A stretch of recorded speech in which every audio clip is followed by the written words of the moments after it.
Siamo con Rudy Collini, presidente di Confcommercio Uniascom Varese.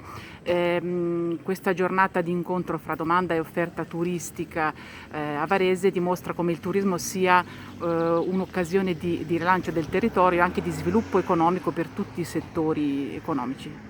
Sì, assolutamente corretto. Dopo 2 anni di emergenza sanitaria che ha visto questo segmento di mercato totalmente in crisi, bloccato, abbiamo bisogno di ripartire concretamente, ripartire con le idee giuste. Il nostro territorio questo lo permette. Abbiamo un bellissimo lago Maggiore, tantissime location interessanti e abbiamo anche attività, ristoranti, pubblici esercizi, alberghi che sono pronti a lavorare al meglio per il nostro territorio, e questa idea di unificare la domanda e l'offerta in un momento professionale come quello che abbiamo organizzato, che viene presentato oggi, è fondamentale per essere pronti ai mesi, speriamo, utopici che avremo durante il periodo estivo, perché l'economia non è solo di questo settore ma è di tutto l'indotto che questo settore turistico porta anche al commercio tradizionale, ai servizi, alle città che vivono di visitatori, vivono di turisti e che aiutano quindi tutto il mercato a svilupparsi in modo coeso e coordinato. Quindi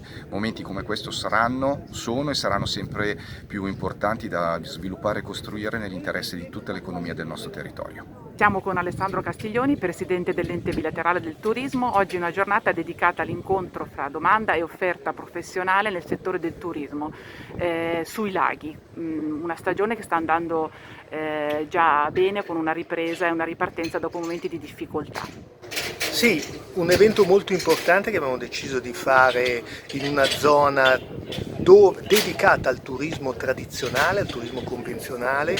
È un turismo che non ha mai smesso di essere importante per la zona dei laghi. Noi naturalmente speriamo in una ripresa, nel risorgere per gli alberghi, per le strutture ricettive. È un turismo di qualità, di nicchia, importante per la nostra economia, che ci vede protagonisti in Europa.